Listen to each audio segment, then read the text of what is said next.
ดี๋ยวนี้ขบวนการทำลายพุทธศาสนาเกิดขึ้นทั่วไปเด้อเกิดขึ้นทั่วประเทศเลยเด้อบ่แม่นธรรมดาพระที่เพิ่นออกไปทุดงตามป่าตามเขาพวกป่าไม้ไล่ลงมาบ่ให้เขาไปยุ่งในป่าไม้บ่ให้ขึ้นภูเขาเด้ไล่ลงมาให้อยู่บนตีนเขาหลายคำที่เขาเว้าบ่ดีแหละถูกไล่ลงมาให้อยู่แบบเป็นป่าเสื่อมโทรมหรืออีหยังนั่นนะทีนี้ต้องแอบลบๆซ่อนๆแล้วผู้ปฏิบัติจริงมีอยู่ต้องแอบเข้าไปผู้เดียวถ้าไปเป็นหมู่คณะแน่นี่เขาไล่บางหม่องเอาแส่ตีพระเลยเด้บ่ธรรมดาเด้เอาแส่ตีเอาเลยไหมนั่นก็มีนั่นแหละจังว่าขบวนการทำลายพุทธศาสนามีอยู่ทั่วทุกมุมประเทศเลยเดี๋ยวนี้บอกมาตลอดพวกป้าใหม่นี่สิเป็นศัตรูกันกับพระป่าเอามาตลอดเลยหาตะเรืองที่ตัวเองตัดไปขายจังหวัดนั้นจังหวัดนี้หรือส่งหลายๆเขาลงเลยบ่ว่าทุกอย่างทุกหน่วยงานนักการเมืองรวมหัวกันกับนายทุนจังสิหัวนายทุนนักการเมืองคมข้าราชการป่าใหม่คมทุกอย่างอ่ะแหละได้เฮ็ดนำเขาบ่เฮ็ดตามเขาก็ย่านได้ออกย่านถูกปรับย่านหลายๆอย่างในการข่มขู่เด้นักการเมืองก็เฮ็ดเอาใจคนอื่นก็ย่านเสียคะแนนจังซี่ก็ไปเอาใจฝ่ายอื่นๆเด้บ่ได้มองการไกลในการว่าโลกขาดความเมตตาศาสนาอื่นๆเขามาแทรกแซงการโหดไล่ธรรมดาบ่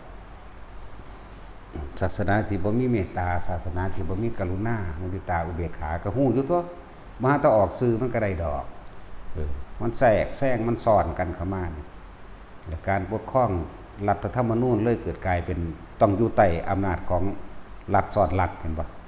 ต้องอยู่ใต้อำนาจของเขานั่นแหละจังว่ามันมีการแทรกแซงเข้ามาทุกแบบทุกหน่วยงานชาวบ้านก็คือกันบัดนี้ชาวบ้านบ่รู้อีโหนอีเหน่หยังเด้แต่ถ้าบ่พอใจพระผู้นั้นก็หาเรื่องใส่ยังเช่นพวกเฮาเป็นทีเดียวนี่แหละบ่พอใจหลวงพ่อนี่เป็นเรื่องที่ตัวเองแต่งเรื่องขึ้นมาเอาเองซ้ำซึ่งบ่เป็นความจริงเลยหาว่าปิดทางบ่ให้เที่ยวทางหาว่าบ่ให้หาหน่อไม้นี่เห็นบ่แค่นี้นึงเด้บ่ให้หาหน่อไม้บ่ให้หาเห็ดเนี่ยเป็นชนวนเหตุเป็นคือจังมันเป็นเรื่องใหญ่กว่านั้นบ่ได้เข้าใจเด้มันบ่มีแผ่นดินสิอยู่แล้วสิตกเป็นทาสเขาแล้วยังบ่รู้เรื่องเด้โอ้ยมันเป็นตนาสงสารคือหยังอยู่ธรรมดาเด้ลูกหลานตัวเองก็สิบ่มีหม้องอยู่ต่อไปยังบ่ได้เข้าใจหยังเด้แค่เรื่องที่จริงอันว่าบ่ให้หาหน่อไม้จังซี่แหมจังซี่ก็เอามาเป็นประเด็นบ่ให้สร้างวัดบ่ธรรมดาเด้บ่ให้หาหน่อไม้บ่ให้หาเห็ดเพราะว่าเขาบ่ได้เข้าใจว่าเขตสงฆ์คือว่านั่นแหละถ้าจะพูดถึงความเสื่อมโดยแท้จริงเสื่อมจากบุคคลภายในภิกษุสามเณรภิกษุนี่มันบ่มีแล้วล่ะซุมื้อนี้ภิกษุอุบาสกอุบาสิกาผู้เอาตัวเด่นมันโลดคือหมู่เราภิกษุทั้งหลายนี่บ่ศึกษาพระวินัยบ่ศึกษาขออัดขอธรรมให้มันแจ่มแจ้งแล้วก็บ่ปฏิบัติตามในเมื่อความหนาเคารพนับถืออันเกิดจากความเสื่อมจากพระวินัยโตบุคคลผู้นั้นแหละเสื่อมบ่ฝึกบ่หัดบ่ปฏิบัติบ่ศึกษาก็เลยเกิดคนบ่ศรัทธาเพราะว่าบ่มีข้อวัดนะนี่คือตัวใหญ่มันเลยบัดนี้มันเลยเกิดกลายเป็นแทรกซ้อนเข้ามาภิกษุทั้งหลายที่บวชเข้ามาแล้วบวชก็เฮ็ดไปตามๆกันบางพวกก็ซื้อเลขหาเลขหาหวยให้กันเฮ็ดน้ำมนต์ขายกระตุ้ดของขังเฮ็ดรุ่นนั่นเฮ็ดรุ่นนี้มีแต่โลกกับโลกมีแต่ความจากใดกับจากใดมันเลยเสื่อมจากอริยมรรคอริยผลเสื่อมจากคำว่าอริยะบุคคลนั่นแหละบ้านใดกับหาลังหม่องเฮาเห็นขี่ซาเล้งไปซื้อกับข้าวซื้อโค้งไก่ซื้อปิ้งไก่มีไหมวัดนั้นมี2 มี2อันบ่องค์แม่มึงดอกมี2โต วันหนึ่งมีโตหนึ่งวันหนึ่งมี2โต3โตพวกจังสิต้องเอิ้นเป็นโตนั่นแหละวันคุกคีกับชาวบ้านแม้นสิได้อันนั้นนี่มากก็เอาไปให้ญาติแบบเจาะจงเลยนั่นแหละทั้งว่ามันหลายอย่างอยู่ที่มันเป็นเหตุแห่งความเสื่อมแต่ว่าบ้านนี้ถ้าบ้านมันบ่ฮู้จักหยังเด้มันบ่ได้ฮู้จักได้ว่าธรรมยุทธมหานิกายหรือผู้เพิ่นปฏิบัติมีอยู่คือจังเขามาเห็นเฮาแอมใส่ผ้าสาสะแล่นแอมทางจงกรมอ้อมทางจงกรมไว้เพื่อบ่ให้คนเห็นจังซี่พวกชาวบ้านมันก็มาว่าเด้เอ้าเพิ่นเลี้ยงกบบ่ปลูกเห็ดบ่นี่ขนาดนั้นเด้บ่ธรรมดาเด้อันความบ่รู้ของคนนั่นน่ะบัดนี้เฮาเขียนไว้ว่าเขตสงฆ์ห้ามเข้าห้ามหาหน่อไม้ห้ามเก็บเห็ดเด้มันบ่ได้รู้จักได้ว่าปฏิบัติกับบ่ปฏิบัตินะเพราะว่ามันมีมากกว่าไอ้ทั่วไปแบบแล่นซื้อหวยซื้อเบอร์เล่นโทรศัพท์ร้องลำทำเพลงกินเหล้าเมายาตีไก่เลี้ยงม้าเลี้ยงหมาเลี้ยงอีหยังสารพัดที่เฮ็ดไปนะดูหนังฟังเพลงเบิ่งหมอร้องหมอลำไปน้ำเขาเมาเหล้าเมายาไปตามเขาคือชาวบ้านเขาก็เลยเหมารวมว่าจะเป็นเหมือนกันกับที่เขาเห็น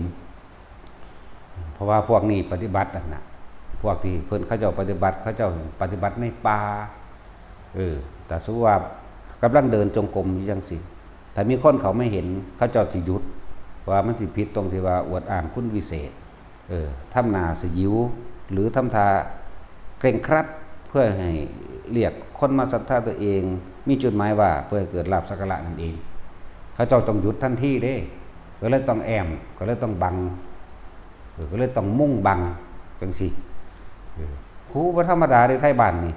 มาเห็นเฮาว่าเฮาเลี้ยงกบมั่งว่าเฮาเลี้ยงกิลีดมั่งว่าเฮาปลูกเห็ดมั่งเด้เขาบ่ธรรมดาอีหลีเด้นั่นแหละเขาบ่ได้ศึกษาหยังบ่รู้จักธรรมยุทธบ่จักมหานิกายหรอกแต่แท้ที่จริงแล้วมันบ่มีหรอกคำว่าธรรมยุทธและมหานิกายเขาเจ้าคัดแยกเอาไว้เพราะว่าฝ่ายปฏิบัติพวกปฏิบัติเขาเจ้าเลยเอิ้นธรรมยุทธนั่นแหละเดี๋ยวนี้มันจะเป็นอันเดียวกันแล้วเด้อเนาะ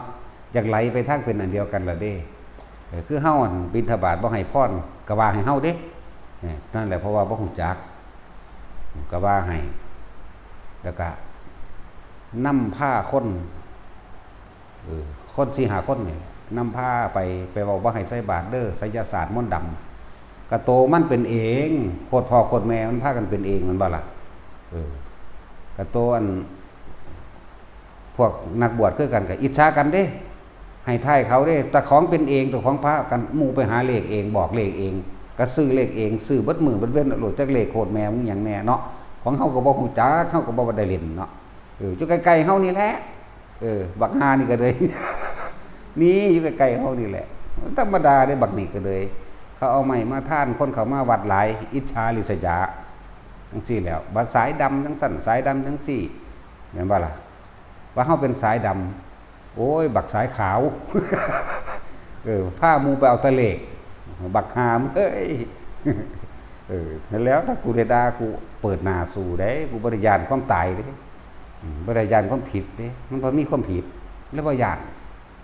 แล้วถ้าเขาไปเอาเลขแล้วมาว่าเฮาเป็นสายดำถ้าเขาไปหาปูหยังบุอยู่บ้านอื่นพุ่นล่ะว่าโอ้ยมีจังซั่นมีจังซี่เด้บักหาเฒ่านั่นก็คือกัน สนับสนุนกันปูแมงเชืองอะไรดอกกับปูนั่นก็ได้วันนี้ว่าเดี๋ยวจะเอาของออกของพ่อของแม่มึงบอกความโลภความโกรธความอิจฉาริษยาในใจมึงคือบ่พากันเป่าออกจังซั่นแล้วหลายอันหลายแบบยุทธจักรดงขมิ้น แต่ของบ่มีดีมาอวดมาอ้างเอาความเลวแล้วมาทับถมเขาระว่าผู้อื่นสิเป็นคือเจ้าของสารพัดในการทำไร่นะนั่นแหละพระเฮาที่ไปธุดงค์จังซี่ถูกไล่ลงเด้ถูกไล่ลงจากเขาจากป่าจากถ้ำว่าไปทำลายธรรมชาติว่าซั่นอุ้ยสูตัดจนหัวโลนเบิดแล้วภูเขาเนาะ หินกับระเบิดเอามาเฮ็ดปูนเฮ็ดหยังเบิดล่ะภาคเหนือที่มันน้ำท่วมเป็นหยังล่ะนั่นแหละแผนเขาเดี๋ยวจะสร้างอาชีพสร้างรายได้สร้างเกษตรแบบใหม่ให้กับชาวบ้านถ้าแบบบ่ดูเรืองอย่างเด่นนักการเมืองร่วมกันกับนายทุนแล้วก็ใส่ปลาใหม่ไปทำความเข้าใจกับชาวบ้านเด้อกระจ้างชาวบ้านล่ะไปตัดนั่นได้อาชีพได้ค่าจ้างเข้าใจว่าล่ะบ้านนี้ก็เอาทั่วเอาเข่าให้เอาเข่าภูเขาไปให้เขาหยอดกินบ้านนี้มันบ่มีแนวรองรับน้ำฝนตกมาเห็นบ่ภูเขาสไลด์น้ำท่วมใหญ่นั่นแหละบ่ได้รู้เรื่องหยังลึกล้ำบ่ล่ะตื้นๆบ่ได้ลึกดอกแต่เฮาบ่มีความรู้หยังเฮายังหูจักจังซั่นแล้วการสร้างความดีนั่นบ่แม่นธรรมดาเด้อ เอาชีวิตแลกได้จังได๋เสมาถอยโอ้ยบ่ได้นั่นแหละเฮาต้องสละตัวเองเพื่อผู้อื่นได้ตัวมันถึงเป็นไปได้จังว่าเน้นอยู่ตลอดความสามัคคีมาที่หนึ่ง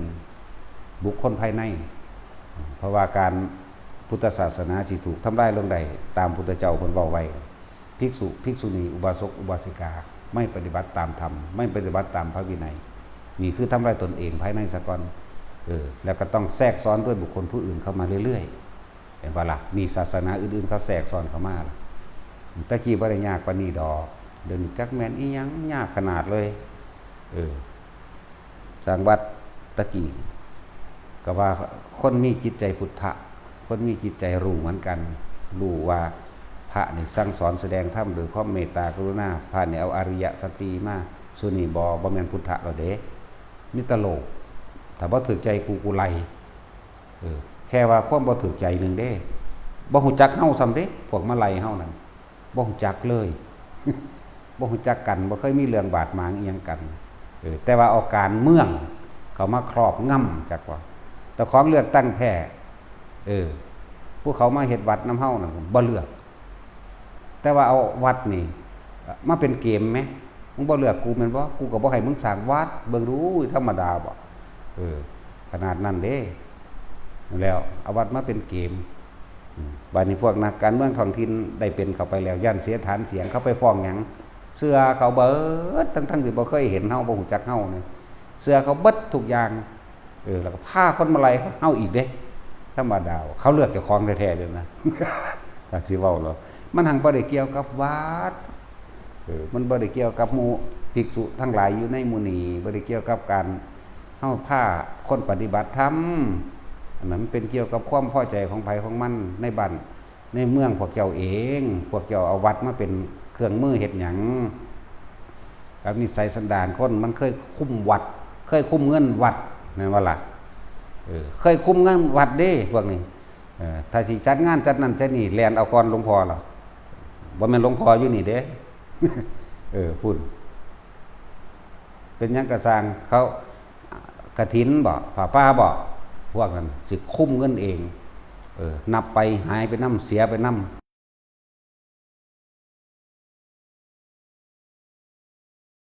ค่าวัดอยู่ดอกจัก 2-3 หมื่นเนาะอันนี้ค่าหมอลำนั่นอันนี้ค่าเราอันนี้ค่านั่นค่านี่เด้จังซั่นเด้นั่นแหละเขาบ่ได้รู้จักพระวินัยนำแต่ในพระวินัยบ่ได้เกี่ยวกันเด้สิตั้งหรือบ่ตั้งก็ตั้งหากเด้อันนั้นนะแต่สิตั้งมาหยังตั้งได้เฉพาะการ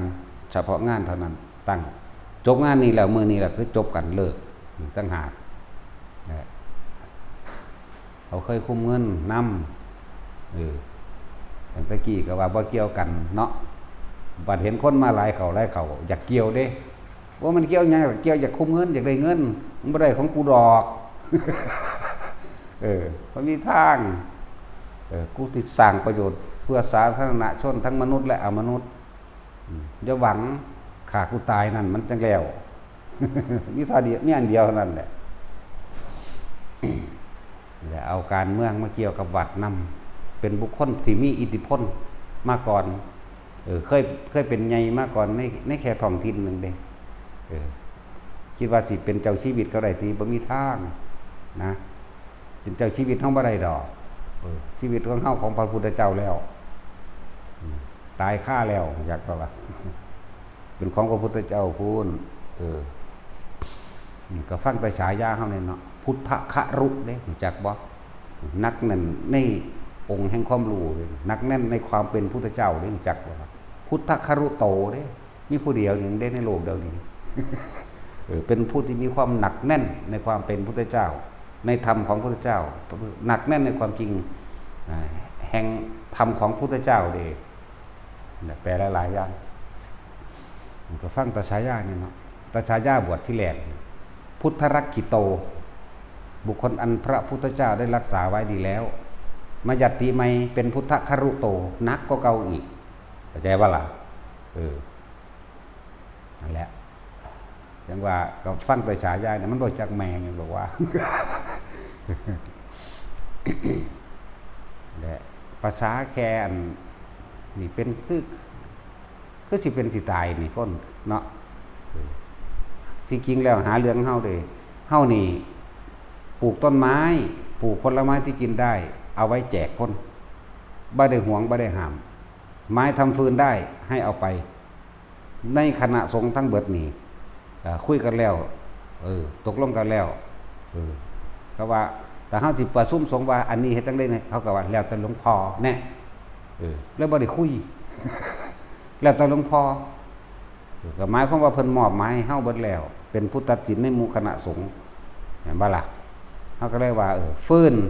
ไม้ที่มันสามารถทำฟืนได้เผาถ่านได้มาเอาไว้เฮ็ดหยังมันบ่เกิดประโยชน์แม่นบ่ซั่นประโยชน์ต่อปวกนั่นแหละนี่ครับประโยชน์ต่อคนมั่งตัวผลไม้ที่กินได้ที่ปลูกขึ้นมานี่เอาไว้แจกเป็นทานเมื่อฤดูมะม่วงเมื่อฤดูลิ้นจี่เมื่อฤดูหมักมี่หมักขนุนหรือ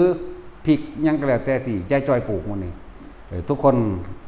เก็บไปกินที่บ้านได้บ่ได้หวงจักเม็ดเลยฤดูเห็ดก็มาเก็บเห็ดติฤดูหน่อไม้ก็มาเก็บที่หน่อไม้เนาะปานว่ามีหน่อไม้หลายปานนั้นมันอยู่ภูเขาพูนหาเรื่องเฮาซื่อทางอะไรเป็นสาธารณะภาษาสาธารณะบ่ฮู้ขนาดเฮาเฮ็ดสาธารณะให้เที่ยวยังว่าเฮาปิดยังว่าเฮานั่นเฮานี่อยู่แต่ว่าเรื่องความเป็นมามันมีมาตั้งแต่พศ2470แล้วคณะหลวงปู่มันหลวงปู่มันพระมหารัตถปาโลแน่ท่านพอลี่แน่ปุ่นตะลุนปุ่นเด้อ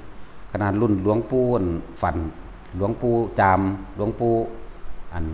มื้อนี้บวชเนรนึงเด้ตอนนั้นจักว่าล่ะพระเจ้ายังเป็นเนรอยู่เด้นะมาพักอยู่นี่เด้อยู่หัวตาพานคือสิพักกลุ่มเดียวใหญ่ๆเลยหา60องค์อยู่บ่ได้เพราะว่าบ่มีผู้ใดสิใส่บาตรบ้านน้อยๆนึงตะกี้อำเภอนี่อำเภออำนาจได้นี่อำเภอบ่แม่นนั่นเจ้าคณะอำเภอกับนายอำเภอมาไล่พระ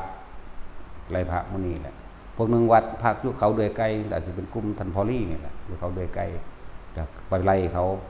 แล้วก็เที่ยวตะเวนเที่ยวบอกคนตะกี้ยางเอาเด้เขาคือมันโคตรแมงแต่บุเนาะมันเด้ยางเอาบอกว่าบ่ให้ใส่บาตรเด้อพระนอกรีดเขาบอกจังซี่เด้บอกไปเบิดทั่วมื้อนี้บ้านหัวตะพานแน่ในตัวอำเภออำนาจแน่มื้อนี้มันมีมาแตะเก่าเด้คนตระกูลเดียวนี่แหละ แต่อยากหัวคือยังนี่มีมาแตะพุ่นแหละหลวงปู่สิงห์คันติยาคโม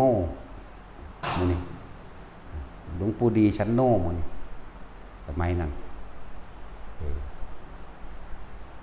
หลวงปู่แสงมื้อนั่นแหละแม่นเบิดนั่นแหละธรรมดาเด้โอ้ยก็ตั้ง60กว่าองค์ชื่อว่าได้เบิดดอกชื่อว่าได้เบิดคือหลายโพดหลายบาดนี้เขาเจ้าแตกกระจายออกทั้งเป็นพระผู้เพิ่นเป็นครูเป็นอาจารย์เบิดเป็นพ่อแม่ครูอาจารย์เบิดมีแต่ผู้มีชื่อเสียงได้บาดนี้นั่นแหละในอำเภอกะไลในอำเภออำนาจตะกี้ว่าเป็นจังหวัดแต่การเจ้าคณะอำเภออำนาจนี่เห็นบ่พวกบวชเข้ามาก็หวงกลางหวงลาภสักการะแต่ของบ่มีขอวัดปฏิบัติอีหยังอิจฉาเขาเฮ็ดกับเขาบ่ได้ก็ไปหาไล่เขาเที่ยวไปบอกชาวบ้านให้ว่าจะใส่บาตรมันเด้อซั่นจังซี่มันเป็นพวกนอกรีดเด้มันบ่แม่นพระเด้เบิ่งสีแต่มันใส่เพิ่นหยังเป็นว่าค่ำคึมเอ้ยบ่มีดอกแบบนั้นแบบนี้จะไปใช้ได้พวกนี้มีไสยศาสตร์มนต์ดำไปเด้พวกนี้มีคาถามากินความคิด อุ้ยไปอยู่ทางนครพนมเขาเอิ้นกบฏผีบุญเด้พวกนี้อย่าไปใส่เด้พุ่นดีบ่ธรรมดาเด้นั่นแหละว่ากบฏผีบุญไปทั่วที่ทั่วแดนนั่นแหละตอนเฮ็ดใส่หลวงปู่เสากับหลวงปู่หมันพระธาตุพนมตอนนั้นตินั่นก็นายอำเภอก็จะกันอำเภอกันนั่นแหละบางหันก็ดี บางหันก็เป็นคือกันแล้วใครเนี่ยฟ้าพามันตายสมน้ำหน้าอยู่ฟ้าพา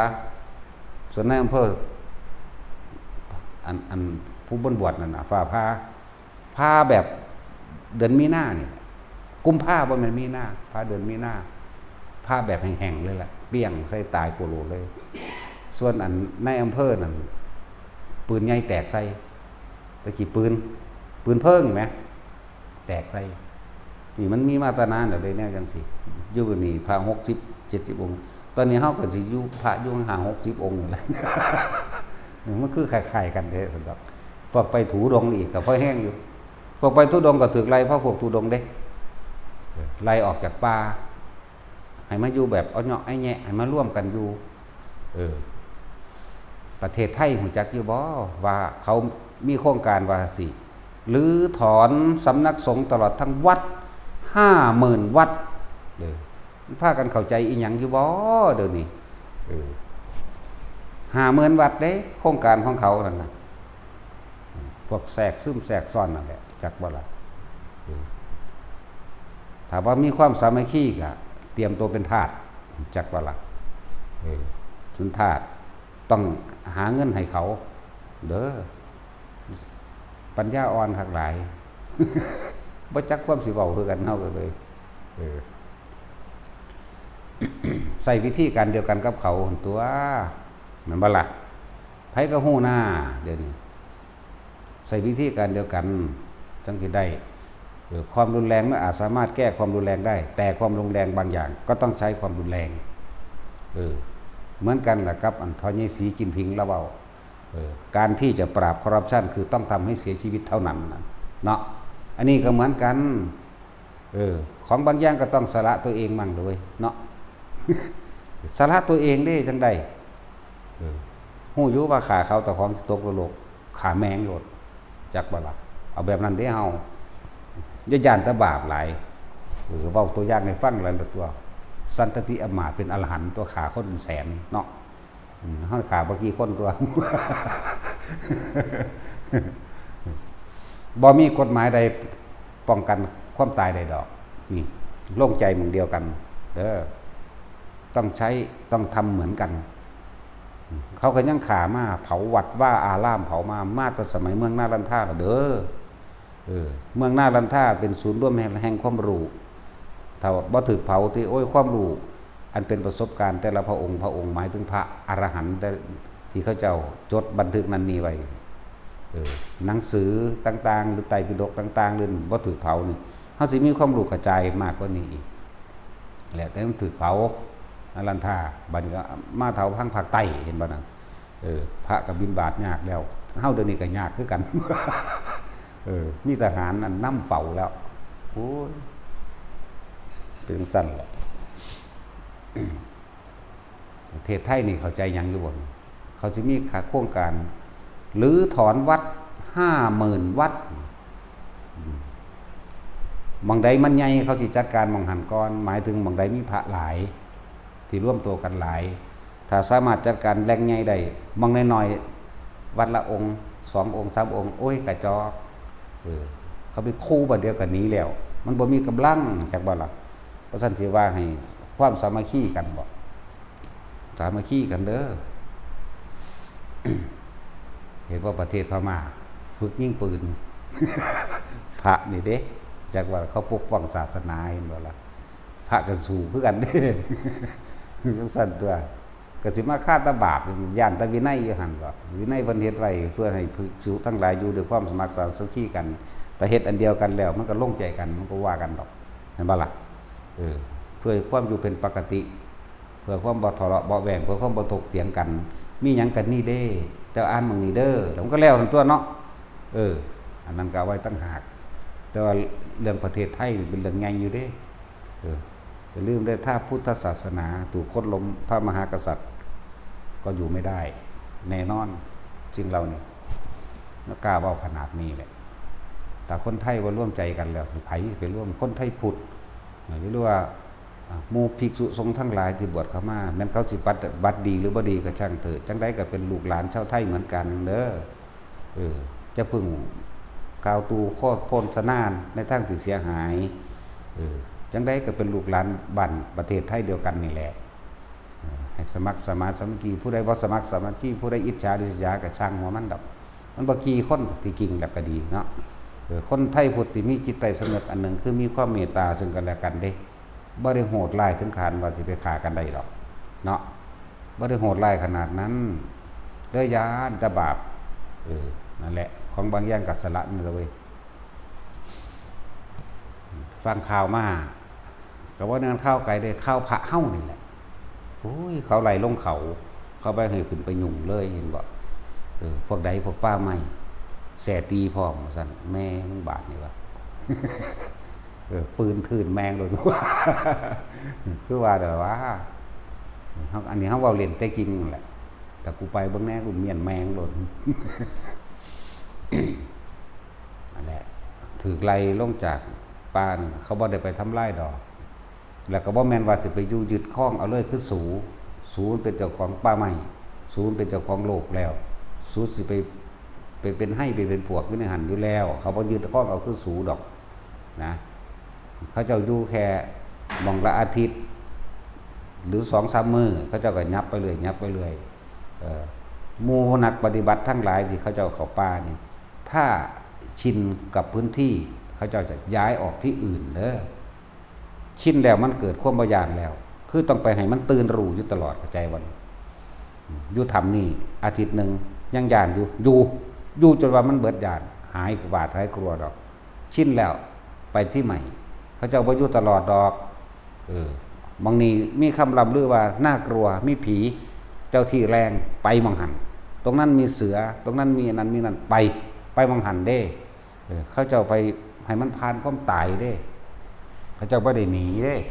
จักว่าการหนีเป็นวิถีของคนพ่ายแพ้เกิดเป็นคนก็หนีเกิดเป็นผีก็พ่ายจักว่าล่ะเจ้าสิหนีตลอดไปซั่นบ่เจ้าต้องกล้าตัดสินใจถ้าฝ่าความตายไปไม่ได้อย่าหวังว่าจะได้ทำถ้าทำเพื่อผู้อื่นไม่ได้สละตัวเองเพื่อผู้อื่นไม่ได้อย่าหวังว่าจะสละตนเพื่อให้พ้นจากโลกนี้ได้ต้องสละตนเพื่อคนอื่นทั้งมนุษย์และอมนุษย์ได้ต่างหากนี่ต่างหากนี่เขาจะไปทำความเพียรเขาเจ้านะไปเบิ่งความตายตัวเองมันกลัวนั่นแหละมันต้องย่านตายมันบ่ย่านตายนั่นแหละมันต้องกลัวนั่นแหละที่เขาเจ้าเข้าป่าเขาดงไปฝึกหัดตัวเองบ่ได้ไปเอาป่าดอกโคตรแม่สูเบิดเลยล่ะบักใดลูกอีใดกระซังด่าฮอดโคตรเงาสักหลาดมันเลยนั่นแหละบ่ได้รู้จักหยังอยู่ใต้แผนของเขาเบิดแทรกซ้อนเข้ามานี่เห็นบ่มีการสิล้มล้างมีการสิรื้อถอนวัดทั่วประเทศนี่เขาวางแผนไว้เลย 50,000 วัดเล็กๆน้อยๆถือว่ามีผู้นึงมี2 องค์ 3 องค์ไม่มีปัญหาเอาไว้ทีหลังโค่นตัวใหญ่ก่อนถ้าโค่นตัวใหญ่ได้แล้วพวกนั้นห้องกากเลยบัดเดียวก็หนีแตกแล้วบ่ล่ะเพราะว่าหยังไม่สละตัวเองตะกี้เฮาอยู่ผู้เดียวนึงเด้อเนี่ยเฮาสละตัวเองเพื่อผู้อื่นจนว่ามีหมู่มาอะไรอยู่ผู้เดียวขอวัดปฏิบัติเฮาก็เฮ็ดอยู่ผู้เดียวเฮานั่นแหละทำวัดตะบ่าย 3ฮอด 6 โมงบ่าย 3ฮอด 6 โมงสวดมนต์อย่างเร็วอีกต่างหากเด้บ่ได้สวดซ่าๆเด้อันซั่นนี่ยังซ่าอยู่เด้นี่พวกเฮาทำวัดอยู่เดียวนี้เบิดหนังสือสิสวดพุ่นล่ะขนาดนั้นแหละถึงเวลาเดินจงกรมก็เดินถึงเวลานั่งก็นั่งถึงเวลาไปก็ไปตามป่าตามดงก็ไปขนาดนั้นเด้เฮ็ดอยู่หั่นแหละเฮ็ดเป็นตัวอย่างก็ว่าจริงๆบ่เฮ็ดหยังอีกก็ได้แต่หังเฮ็ดเดี๋ยวนี้ก็เฮ็ดคือเก่าบ่แม่นว่าบ่เฮ็ดบ่แม่นว่าบ่ปฏิบัติคือเก่าเป็นปกติจังซั่นล่ะจังว่าทุกคนบ่ทันได้ฮู้ไผในประเทศตะของเด้ ถ้าพุทธศาสนาถูกค้นล้มลงอันอื่นเขามาปกครองทันทีเด้อตอนนี้มันยังเหลือแต่ภาคอีสานได้ยังเหนียวแน่นอยู่ภาคใต้ไปแล้วเด้คอยล่ามไปแล้วเด้ภาคกลางกับลุกล่ามหรือภาคเหนือกับลุกล่ามไปแล้วเด้ยังแต่ภาคอีสานเด้รักษาไว้มันดีแล้วพวกเจ้าจะไปเถียงกันสร้างพระอันนั้นสร้างพระอันนี้พระอันเด้รักษาความรู้จริงไว้ต่างๆไว้นะตั้งแต่กี้ความรู้มาจากไสก็มาจากวัดติตัวแต่ที่ผู้ใดเข้าไปบวชแล้วพรรษาหนึ่ง2 พรรษา3 พรรษากสร้างเขาเจ้าเอิ้นทิศมาจากคำว่าบัณฑิตเด้เข้าใจว่าล่ะศึกออกไปแล้วเป็นบัณฑิตแล้วคนตะกี้จบป .4 หรือจบป .3 จบป .4 หรือทำตีเป็นคู่ได้เลยตะกี้เรียนโรงเรียนวัดออกไปกับเป็นนายอำเภอก็ได้ของตัวป่านนี้ประชากรมันหลายขึ้นจังไปตั้งออกโรงเรียนความรู้ทั้งหลายมาจากไสเอามาจากวัดบ่ได้มาจากมืออื่นเด้ขยายออกจากวัดนั่นแหละวิชาการศึกษาในพุทธศาสนาของประเทศไทยมันถูกถอดแล้ววิชาพลเมืองดีวิชาศิลธรรมประวัติศาสตร์ชาติไทยถูกถอดออกหมดแล้วจากบอกบ่มีเด้มานีมานะนั่นน่ะปิติชูใจเจ้าแก่บ่มีแล้ววิถีชาวบ้านหาอยู่หากินแบบพ่อเพียงได้นั่นน่ะจากว่าล่ะมานี่มานะไปแง่ลูกปูหนีบมืออย่างนั้น จากว่าล่ะปิติกับเจ้าแก่มันนี่เนี่ยชูใจเลี้ยงแมวว่าสัตว์มันเป็นวิถีชีวิตชาวบ้านให้อยู่แบบสมถะกว่าอยู่แบบพ่อเพียงกว่าเด่นมันซึมซาบเอาในหนังสือนั่นแหละเดี๋ยวนี้จักว่าจังแม่นอีหยังเห็นบ่ซุมื้อนี่ลูกมันฟังความพ่อแม่อยู่บ่แม่นบ่ล่ะพ่อแม่ก็ซึมซับพ่อแม่ซุมื้อนี่เป็นพ่อแม่รุ่นใหม่นี่ก็บ่มีศีลธรรมแล้วลูกมาบ่มีอีกสิไปโทษไผล่ะแต่ของก็บ่มีนั่นแหละอันนี้เฮาเว้าเรื่องระดับประเทศเด้นี่ ถ้าวิชาทางพุทธศาสนาบ่เข้ามาถ้าวิชาทางประวัติศาสตร์ชาติไทยความเป็นมาของประเทศชาติตะกี้เรื่องพระเจ้าตากมีให้เรียนเด้แม่นบ่ล่ะเรื่องพระนเรศวรเรื่องพระเจ้าตากมีให้เรียนเนาะเดี๋ยวนี้บ่มีเด้บ่มีพุทธประวัติของพุทธเจ้าเรียนแต่ประถมพุ่นเด้เดี๋ยวนี้บ่มีเกิดที่เมืองอะไรตะกี้กบิลพัสมารดาชื่ออะไรบิดาชื่ออะไรเจ้าสุโธทนะนี่มีตะกี้เดี๋ยวนี้บ่มีเด้อนั่นแล้วก็วันสำคัญอันนั้นอันนี้ตะกี้เฮาทองรับเนาะเดี๋ยวนี้บ่มีแล้วประวัติศาสตร์ชาติไทยจักไผผู้เป็นพระนเรศวรมีแต่เฮ็ดในเบิ่งในหนังก็ม่วนเป็นน้ำหนังว่าซื่อๆเด้บ่ได้ฮู้ต้นเด้ว่าเพิ่นเป็นมาจังใดนั่นแล้วก็สิเว้าพระนเรศวรหรือเรื่องพระเจ้าตากนายดวงก็คือราชการที่1นี่แหละกับนายสินบวชเด้อยู่คนละวัดจักก่อนบวชอยู่คนละวัดประเทศไทยมันถูกลุกลานมาเลยมา2 พระองค์น่ะบิณฑบาตมาหากันแล้วคุยกันเด้ศึกษาวิชาศิลปศาสตร์ในการต่อสู้เด้โคจรศาสตร์สร้างสรรค์ก็ศึกษาเด้แล้วก็วิชาชัยชนะแห่งสงครามหรือหลายๆอย่างนั่นแหละเรียกว่าสัตตุศาสตร์16เขาจะศึกษาคือกันสัตตุศาสตร์16อย่างนี่วิชาปกครองบ้านเมืองหรือวิชาซอยโลกวิชานั้นก็ว่าไปนั่นแหละในสัตตุศาสตร์16อย่างเป็นวิชาของพระโพธิสัตว์สัตตุศาสตร์16อย่างนั่นแหละจังพากันออกไปบัดนี้เพิ่นก็ซึกไปแล้วก็เอาตำราพิชัยสงครามมาฝึกหัดเอาเองแล้วก็ตะคอยตั้งกองทหารขึ้นมานั่นแหละจังมาลบแต่เขาเจ้าขันมีครูบาอาจารย์อยู่เด้หลวงพ่อท่านธรรมโชติเห็นบ่ได้ห่างวัดเด้หลวงพ่อธรรมโชติเป็นผู้ให้กำลังใจสิออกรบจังได๋กับหาพระน้อยๆแล้วมาเป่ามาปลุก พระน้อยๆดอกพระพวกนางพญาเห็นบ่พระนางพญาพระนั่นอันนี้เขาเจ้าเฮ็ดมาก็สุดยิงบ่ขังดอกแต่ว่ามันเป็นการให้กำลังใจซื่อบ่มีเครื่องที่พึ่งทางใจเด้ซะแล้วพุทธศาสนากับประเทศชาตินี่ลึงมาด้วยกันพุทธศาสนาพระมหากษัตริย์กับชาติไทยชนชาติไทยจะไปสร้างมารวมกันเด้แล่นลบใส่กัน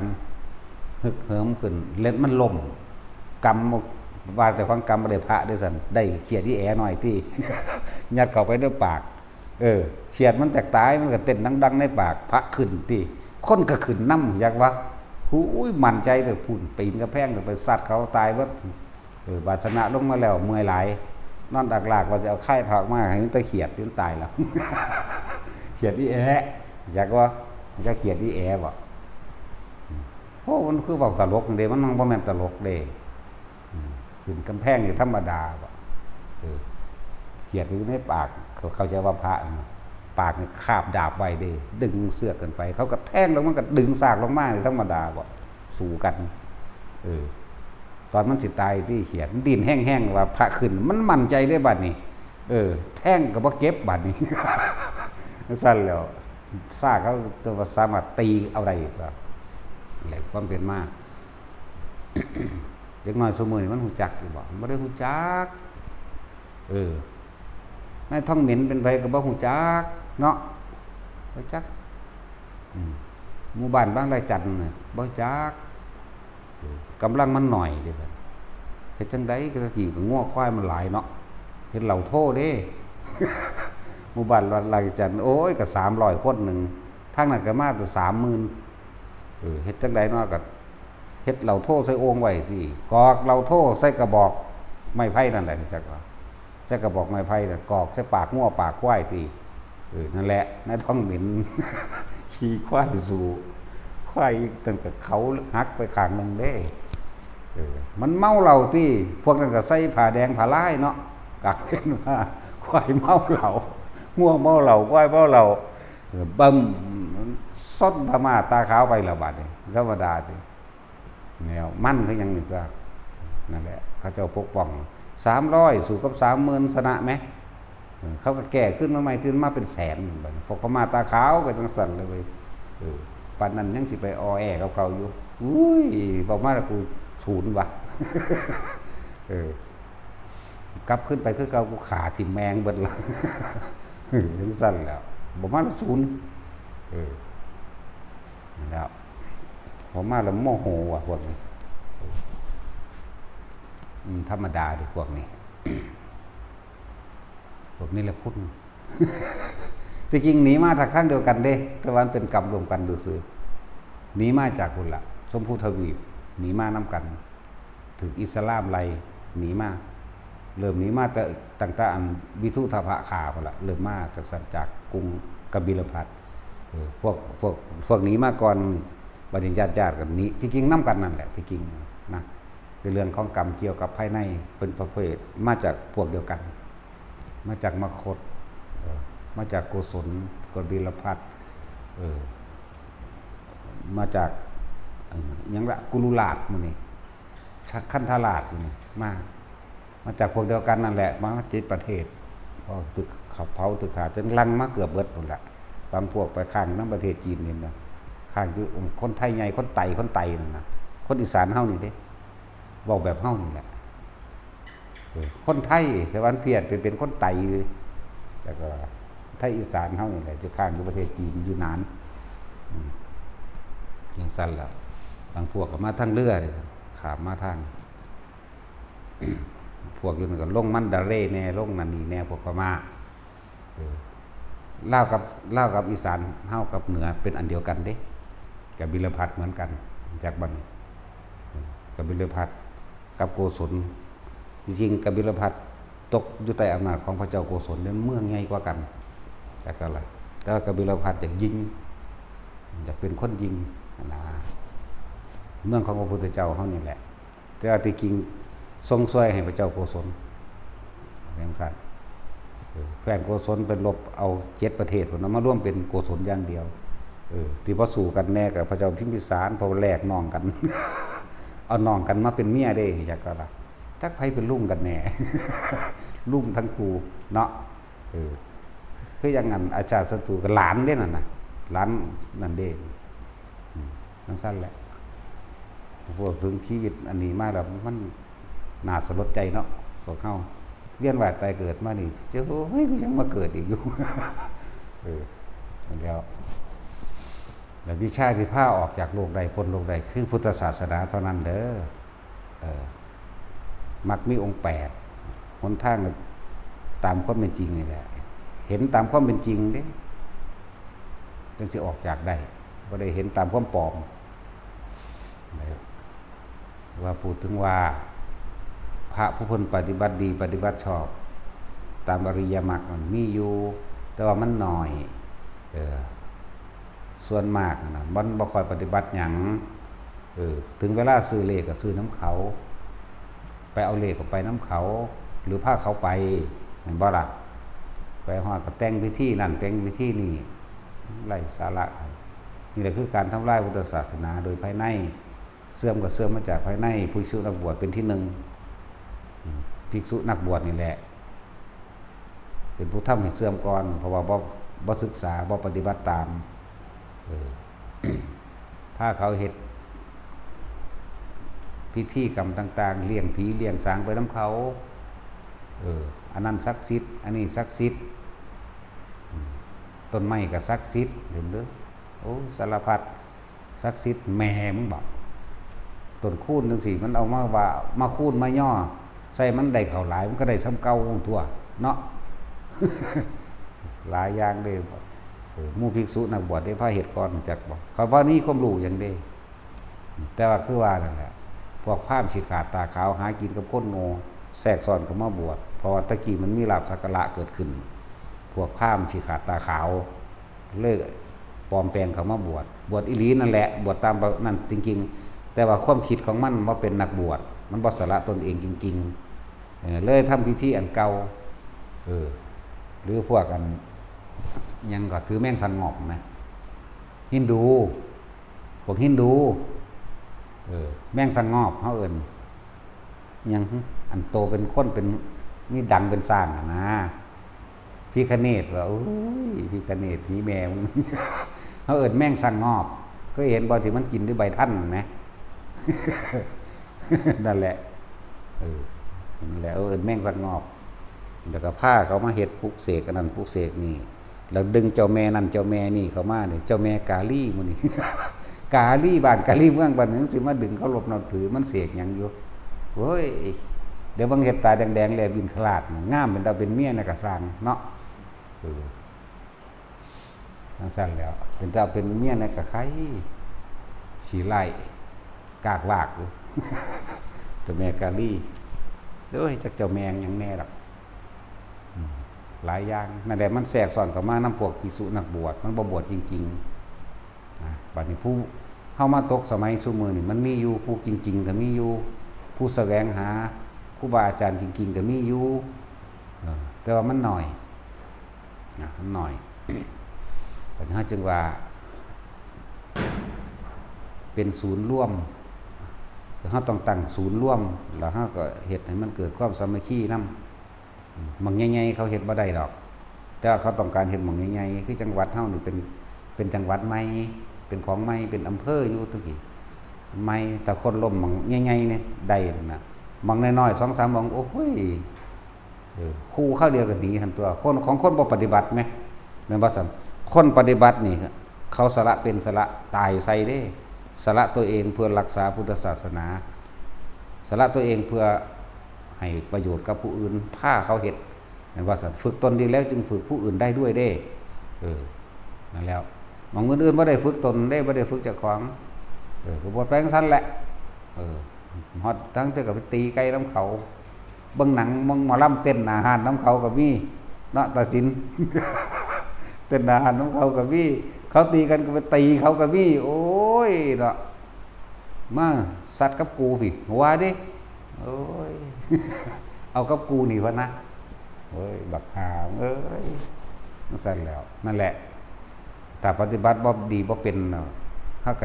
จังแยกแยะดอกว่าเจ้านี่เป็นนางสุดท้ายหมู่อยู่มานั่งใกล้ข่อยแต่ว่าให้โอกาสอยู่นะเรียกเอิ้นว่าเอิ้นธรรมยุทธกับมหานิกายแต่ว่าถ้าปฏิบัติหนึ่งเดียวกันบ่แยก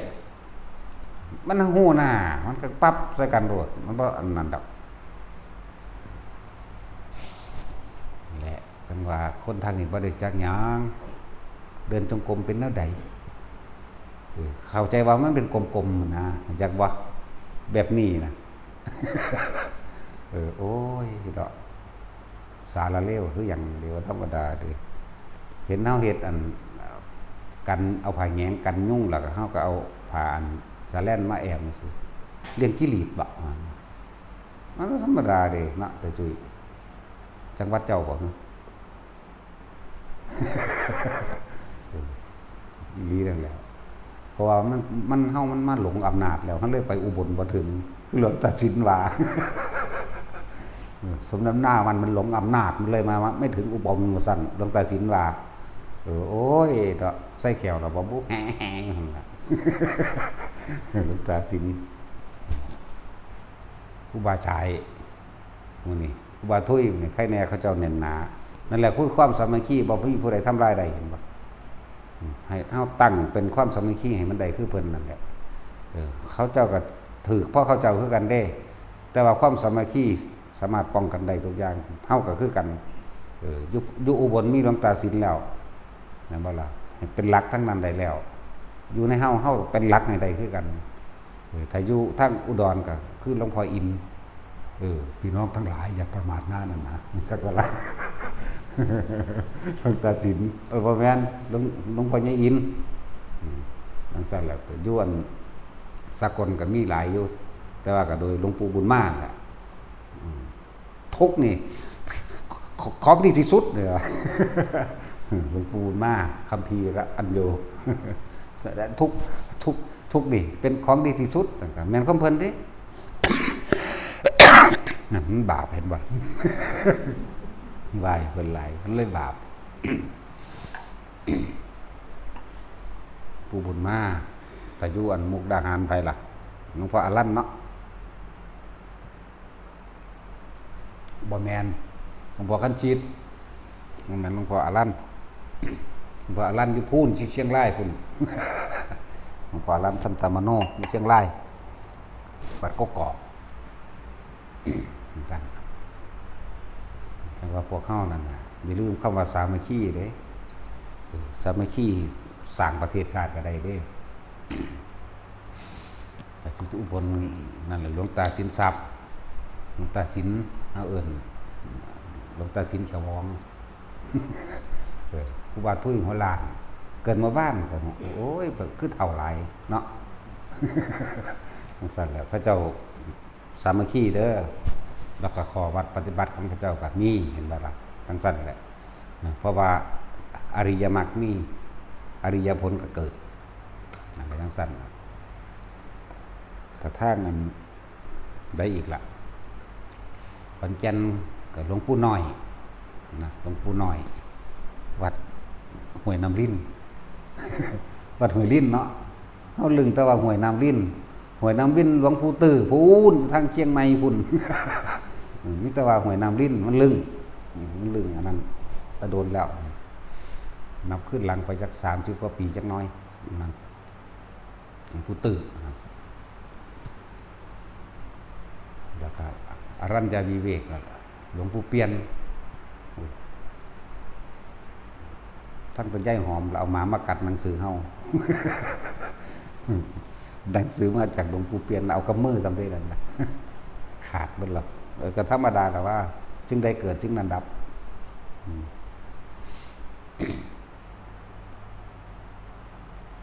สรุปว่าให้ทุกคน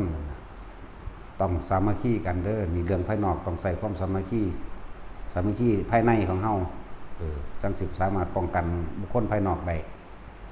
เรื่องของคนก็ต้องใส่คนคือกันแต่ถ้าทุกคนถ้ามีอริยมรรคอริยผลมันก็เกิดในบุคคลที่ปฏิบัตินั่นแหละเมื่อมันมีมรรคมีผลอยู่แล้ว เรียกว่าอำนาจธรรมตัวนี้อำนาจแห่งความบริสุทธิ์ตัวนี้กับที่เป็นตัวซอยอีกตัวหนึ่งแต่ว่าก็ต้องอาศัยคนเหมือนกันต้องอาศัยความสมัครสมานสามัคคีอย่างที่ปกป้องตัวเองได้ปกป้องธรรมได้ปกป้องศาสนาได้ การปกป้องศาสนาคือการรักษาพระวินัยเพราะพระวินัยเป็นเรื่องเครื่องรักษาศาสนาเป็นเครื่องรักษาภิกษุพร้อมฉะนั้นภิกษุนักบวชจะต้องรักษาพระวินัยเป็นที่หนึ่งอันนี้ควรอันนี้บ่ควรอันนี้เป็นประโยชน์หรือบ่เป็นประโยชน์อันนี้เป็นโทษแบบใดก็ว่ากันไป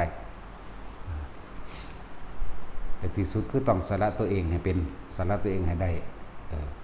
คือเฮาต้องอยู่เหนือความตายบ่อาจสามารถทำลายเฮาได้เลย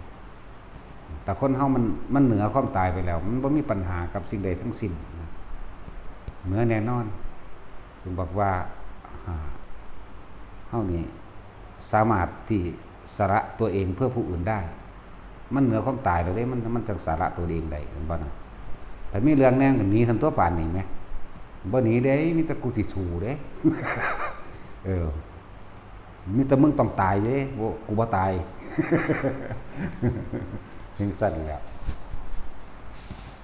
แต่พุทธศาสนาสูญหายจากประเทศไทยแล้วพระมหากษัตริย์ต้องการเปลี่ยนแปลงและการปกครองทางหมู่เราประชาชนทั้งที่กลายเป็นทาสเด้อเบิ่งแหน่ทั้งปาเลสไตน์เบิ่งทั้งฮามัสเบิ่งทั้งยังแน่ที่เขาสลบกันนั่นแหละเฮาสิเป็นจังซั่นจักว่ามักขนาดบ่แบบนั้น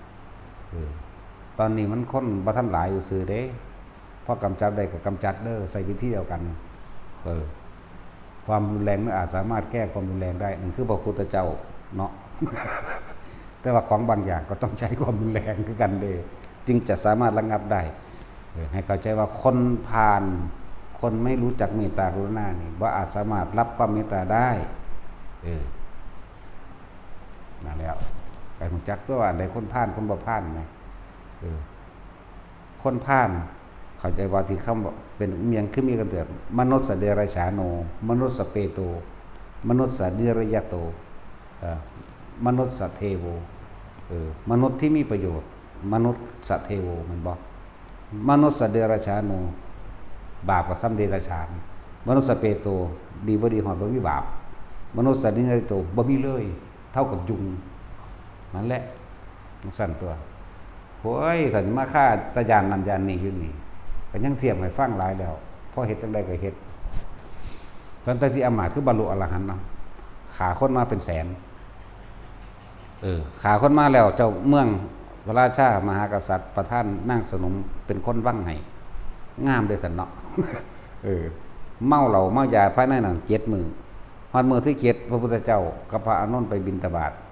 มื้อที่7พูนสะเลงเงงอยู่ทั้งหลังสร้างพุ่นจักบ่เมาสะเลงเงงกันพนมมือกับมือบ่ถือกันซ้ำคือผีนี่รู้จักว่าล่ะสะเลงเงงพระพุทธเจ้ายิ้มขึ้นพระอานนท์ก็แม่นตาบ่มันยังพระเจ้าค่ะสันตติอำนาจสิบรรลุธรรมมื้อนี้บรรลุจังได๋ผู้นึงกันเมาอยู่ทั้งหลังสร้างพุ่นเนาะเสร็จแล้วบ่าย3โดยประมาณ2กว่าๆนี่แหละอีนั่นมันตายที่อีนั่งสนมน้อยมันตายแล่นไปหาพระพุทธเจ้าพระเจ้าเทศน์4คำบรรลุอรหันต์นั่นจังซั่นตัวอย่าย้านองคุลิมานยังว่าขาคนดีก็มีเด้จักว่าล่ะแต่สันตติอำมาตย์ขาคนเลวเด้มันไปตั้งสำนักมั่นใกล้ๆกันกับวัดเชตวันเด่นนะที่พุทธเจ้าสำตัวแหนะพุทธเจ้าเด้แหนะธรรมดาเด้แนะฮอดพระเจ้าพระเสนแล้วก็แนะหลานอีกก็คืออาชาศัตรูด้วยซั่นถ้ามีการ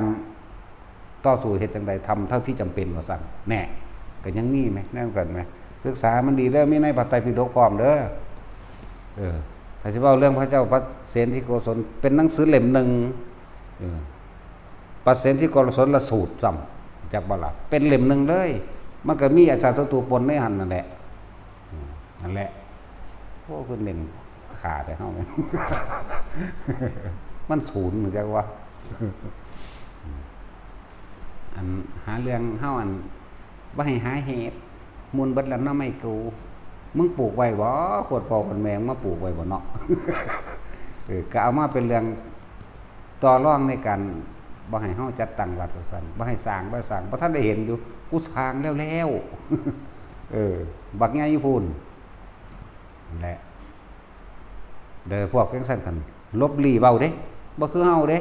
เฮาเปิดหน้าใส่เด้นี่ทั่วโลกเด้นี่ที่ฟังอยู่เดี๋ยวนี้น่ะถ้าเป็นจังได๋ก็ส่งอาวุธปืนระเบิดมาเด้อไผก็ดี พระกูนี่เดี๋ยวฝึกยิงปืน โอ้พระพม่าก็ไม่เห็นบ่ตอนที่เขาเป็นฝึกยิงปืนด้วยกันเลยล่ะ ตัวอยากหัวเนาะ สั่นแหละว่าเล่นซื้อดอกแต่ว่าเอากิ่งเด้ อืมเบาเล่นอยู่แต่เอาจริงนะบอกแบบนี้แหละแล้วว่าทุกคนนะให้สมัครสมานสามัคคีกันถ้าผู้ใดยานตายก็ไปนะบ่แต่อยู่อย่ามาใกล้เด้อันนี้มันบ้าเด้ มันเลยตายไปแห้งเลยเด้มันสั้นแหละเอานี่สาระตัวเองเพื่อผู้อื่นใดอยู่แล้วว่าความตายบ่มีความหมายสำหรับเฮาอยู่แล้วแต่ว่าความอยู่ดีมีสุขตลอดทั้งหนทางเข้าสู่พระนิพพานเนี่ยก็รักษาไว้อยู่แล้วแล้วความอยู่ดีมีสุขต่อหมู่เราประชาชนทั้งหลายทั้งมนุษย์และอมนุษย์นั่นแหละเขาก็ต้องปกป้องไว้เหมือนกันผมมีผู้ใดกล้าว่าผมสี่ดอกเนาะบ่มีนี่ผู้เดียวนี่แหละ อันนี้โอ้ยยันตะบาปยันตะผิดวินัยโอ้ยเอาไว้ก่อนนั่นเนาะจะแก้ที่หลังก็ได้ดอก แต่กฎหมายเขาก็ยังเฮ็ดผิดแต่เขายังมาแก้แต่ของใดเนาะเดี๋ยวเขาก็แก้เอาเองเลยคือกันตัวเขาไปเห็นผิดมาแล้วเขาก็มาแก้กฎหมายได้บัดนี้ รัฐบาลได้เขาว่าก็กลุ่มแก้แมงตะกฎหมายล่ะโอ้ยแก้บ่ให้เจ้าของผิดเนาะเฮาก็เฮ็ดคือกันตัวเดี๋ยวกูก็แก้ตัวเองข้างในคือกันนั่นแหละอย่าย่านหลายยังก็เลยลูกหลานตะของเองสิบ่มีฮอดประเทศชาติสิอยู่ยังบ่ได้จักทีบจักแดนหยังคือว่าล่ะแต่เรื่องในเฮือนในบ้านเจ้าของก็ยังบ่มีอยู่บ่มีกินลูกเต้าแล้วหลานเจ้าของก็ขายยาบ้าเต็มบ้านเต็มเมืองอยู่ก็ยังบ่พากันไปแก้สิมาแก้ผู้อื่นจังไดเนาะยากนำหม้องขายเฮ็ดหยังยากนำหม้องขายยาบ้าลูกหลานสู่ขายอยู่นั่นน่ะทุกอีเลยล่ะทุกบักเลยล่ะอันบักมาว่าเฮานี่ตัวพอมันก็สแตกพร้อมตัวนั่นน่ะมันบ่ตัดสิน ตัวพอมันก็แดกตัวลูกมันก็สแตกนำกันตัวเฮ้ยมันยุ่งยากหยังกับผู้จัดตั้งวัด นั่นแหละนี่ว่าเปิดเผยได้นี่ว่านั่นเด้ท่านได้ออกซื่อๆดอกเอาไว้แต่เก็บเงียบ เอาไว้แต่เก็บเห็ดอันพวกกันคือจังย่ำเห็ดปวกมันออกนั่นล่ะมันเป็นย่ามอยู่ปลุกเราจิตใจคนเหิมแน่เดี๋ยวมีตะยานหลายองคุริมานขาคนพันกว่าคน1,010 กว่าคนบ่แม่น900เขาสู่เก่าคือตำราขาที่แรกเอาเสื่องไว้น้ำซอกหลุดหินแน่ยัดไว้น้ำโกนไม้แน่นหนูเอาไปอีเกียเอาไปอันนั้นอันนี้ข้าไปลืมหม่องหลงหม่องจึงไปหาอันฝันเอาเสือกปอนั่นแหละมาห้อยนิ้วมือเอาสั่นก็เหลือ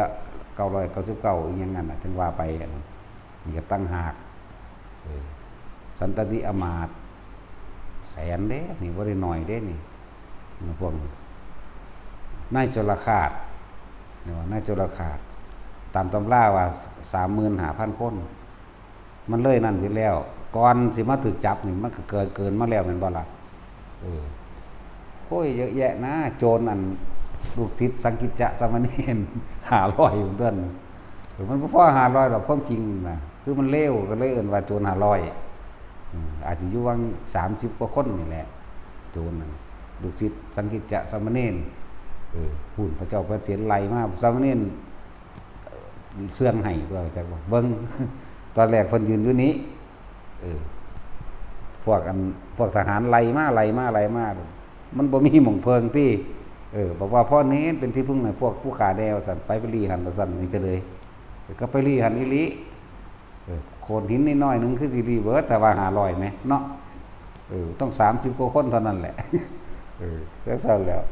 พอทหารก็นำมานี่ทหารเขามีความเคารพในพระพุทธธรรมสงฆ์อยู่แล้วก็นั่งลงพ่อนี้พระคุณเจ้าเมื่อกี้นี่เห็นโจรมาทางนี้บ่แล้วก็ยับมาก้าวเดียวนึงเด้ ก็ยับมาก้าวเดียวเด้อาตมายืนอยู่ตรงนี้ไม่เห็นมีใครมาเลยเห็นแต่โยมนั่นแหละว่าซั่นแน่ก็ทั้งสั่นตัวเฮาก็หาวิธีแก้แบบนั้นก็ได้ตัว เนาะทั้งสั่นแล้วพวกนั้นเห็นคุณงามความดีของสามเณรแล้วขอเป็นลูกศิษย์แน่บวชแล้วบ่กี่มื้อก็บรรลุอรหันต์มั้ยโจรมั้ยทั้งสั่นตัวโอ้ยหลายคนดอกสิเว้าเรื่องมื้อนี้พวกผู้หญิงคือกันฆ่าผัวแล้วไปบวชก็ยังบรรลุอรหันต์ได้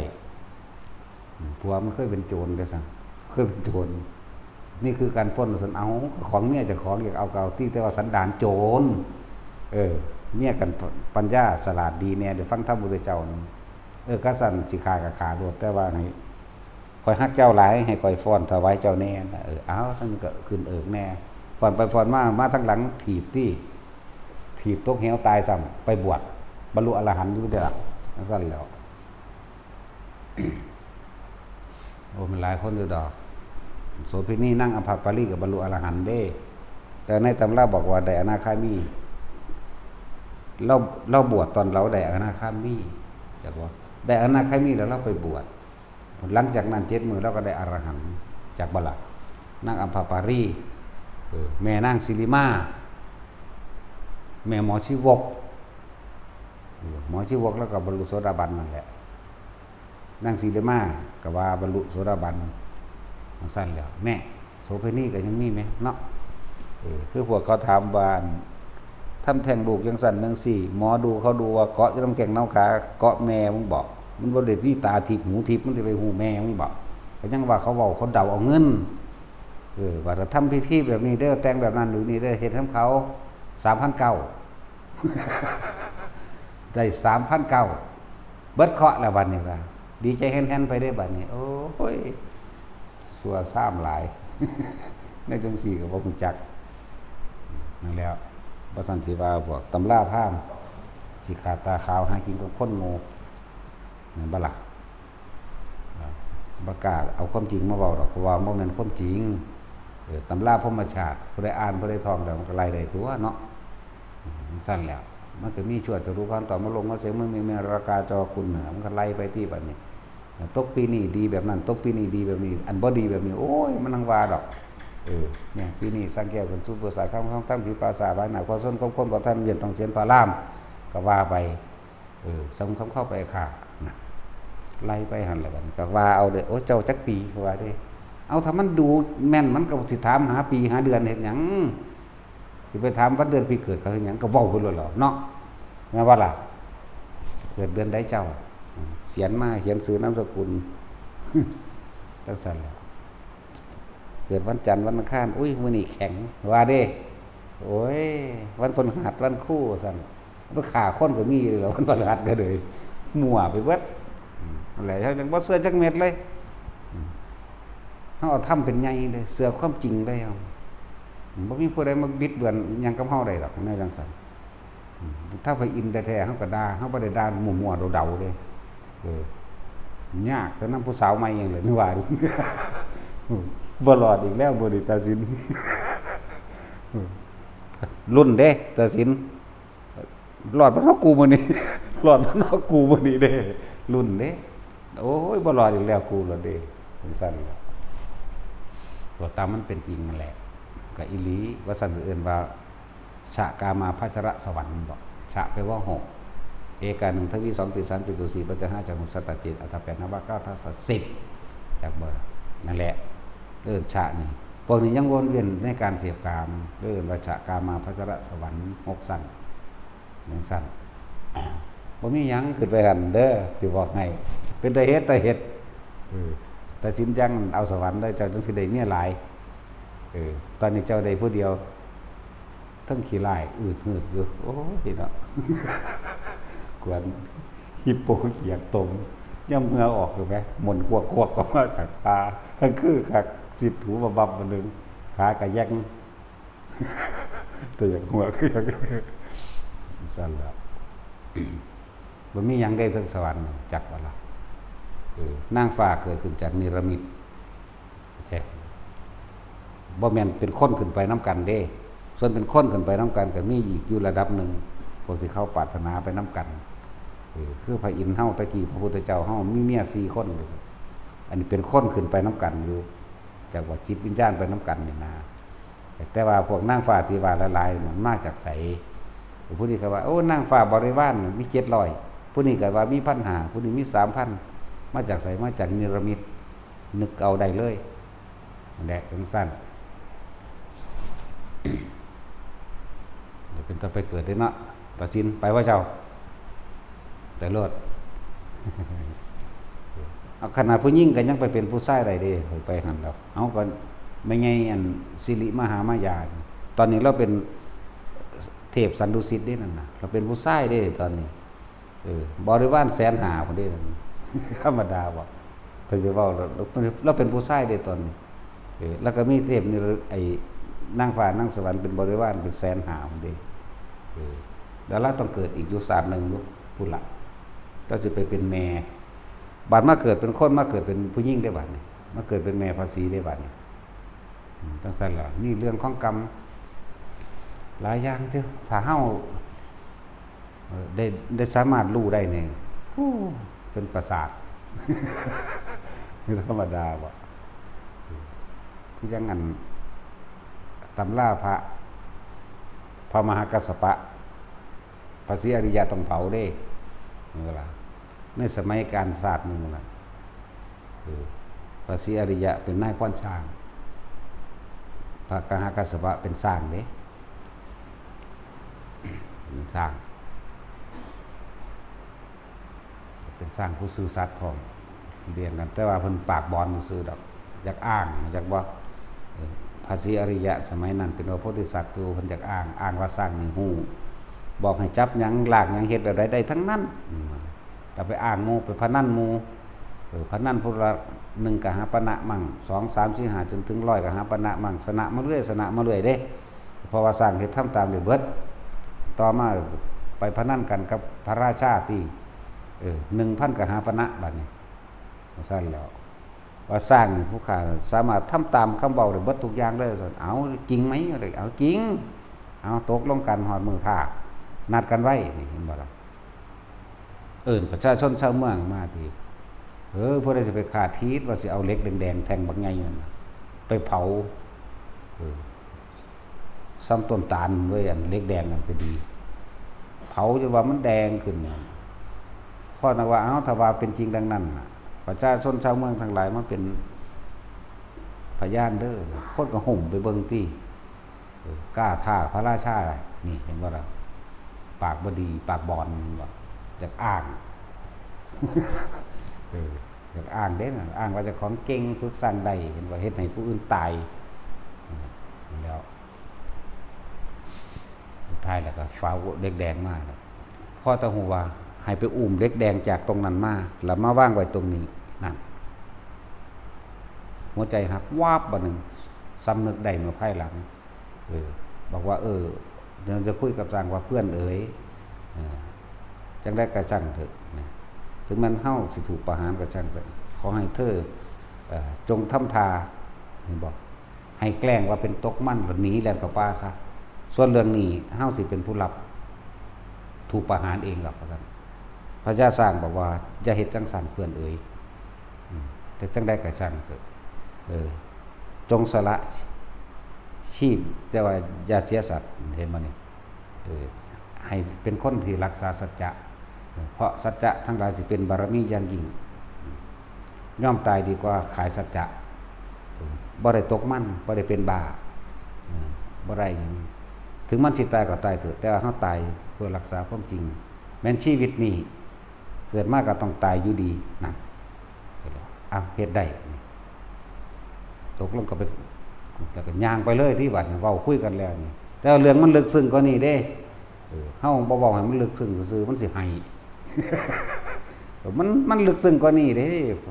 สร้างกับเว้ากันทั้งกอดกันทั้งเสร็จน้ำตาให้กันนี่ธรรมดาว่ะ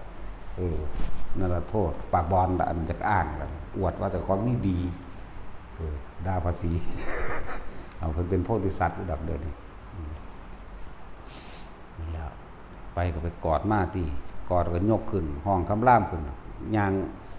อ้อมพุ่นอ้อมพี่ให้คนเบิ่งมาว่างไว้ตรงจุ่มองก็ขาดใจตายพอดีเลย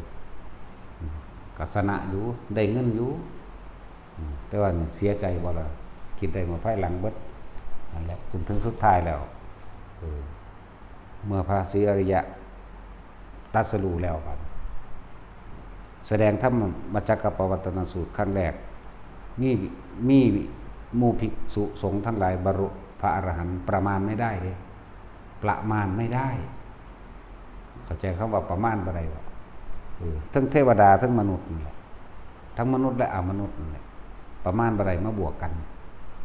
นั่นแหละ บรรลุอรหันต์เด้ส่วนโสดาสีเพิ่นบ่ได้เทศดูคือพระพุทธเจ้าโคดมเฮาเด้พระพุทธเจ้าโคดมเฮานี่เทศซุมื้อเด้เอาอยู่จังซั่นแหละ5,000 ปีเทศเทื่อนึงเด้อันนั้นบางทีก็ 2,000 ที่แรกเทศขึ้นมาทีแรกก็พุ่นนับไปอีกถึง 5,000 ปีจังเทศอีกเทื่อนึง 2,000 ปี 3,000 ปี 5,000 ปีเทศไปเรื่อยๆจักบ่ล่ะนั่นแหละมันธรรมดาเด้อายุเพิ่นแสนปีอายุเพิ่น 80,000 ปีแต่อายุศาสนาเพิ่นแสนปีอย่างสั้นเมื่อมีเราภิกษุสงฆ์ทั้งหลายร่วมตัวกันแล้วนับประมาณไม่ได้นี่ก็เลยยกคุณของพระมหากัสสปะขึ้นมาก็สิเว้าอดีตชาติคือเฮาเว้าอยู่เดี๋ยวนี้แหละว่าเพิ่นเป็นแบบนี้แล้วสิมีภิกษุองค์หนึ่งปรารถนาเป็นดุจดังว่าพระมหากัสสปะนั่นแหละเป็นที่มาเลยเป็นผู้เลิศในทางตุดงควัตร13ข้อแบบเดียวกันนั่นแหละบัดนี้เอาพระมหากัสสปะมาเผาอยู่ฟ้ามืดเด้ในตำราว่าเผากลางฟ้ามืดนี่แหละ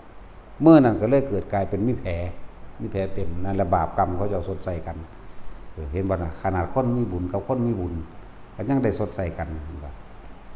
พระมหากัสสปะบ้านได้เผาเด้ผู้ใดอยู่ภูเขาทางภาคเหนือพุ่นล่ะทางภาคเหนือเขาล่ะเหนือพม่าพุ่นล่ะวันดีขึ้นดีก็ลุกมาแสดงธรรมอยู่ดอกเพิ่นก็ดีจริงๆบ่ตายดอกเนาะนอนหลับซื่อๆ